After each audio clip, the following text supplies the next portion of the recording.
Hey, it's Logan, and here is video number 2. Sorry for the way I look, I just got back from church. Okay, I'm going to start with the bony landmarks.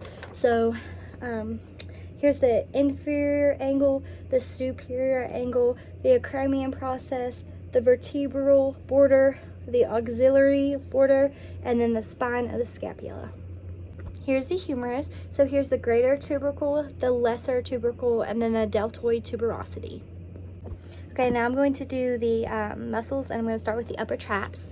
So it's going to originate on the occipital bone, and it's going to travel down the nuchal ligament on the upper sphenosis processes, and then it's going to insert on the outer 1/3 of the clavicle or the acromion process, and its action is scapular elevation.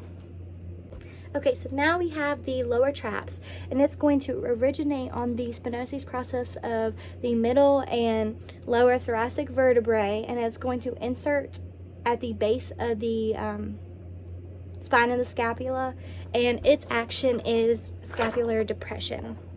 Okay, now we have the rhomboids, and the rhomboids originates about C7, and then it goes down to T5, and it's going to insert on the vertebral border between the spine of the scapula and the inferior angle, and its action is scapular retraction. Next is serratus anterior, and it's going to originate on the lateral side of the upper 8 ribs, and then it's going to insert on the vertebral border, and its action is scapular protraction. The next is anterior deltoid, and it's going to originate on the lateral side, lateral 1/3 of the clavicle, and it's going to insert on the deltoid tuberosity, and its action is shoulder abduction. Okay, now I'm going to do the middle deltoid, and it originates on the acromion process, and it's going to insert as well on the deltoid tuberosity, and its action is also shoulder abduction. Last but not least is posterior deltoid, and it's going to originate on the spine of the scapula, and it's going to also insert on the deltoid tuberosity, and its action is also shoulder abduction.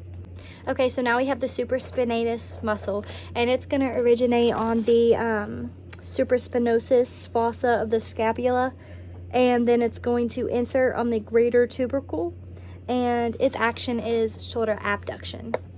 Okay, so now we have the infraspinatus muscle, and it's going to originate on the infraspinosus fossa, and it's going to insert on the greater tubercle, and its action is shoulder lateral rotation.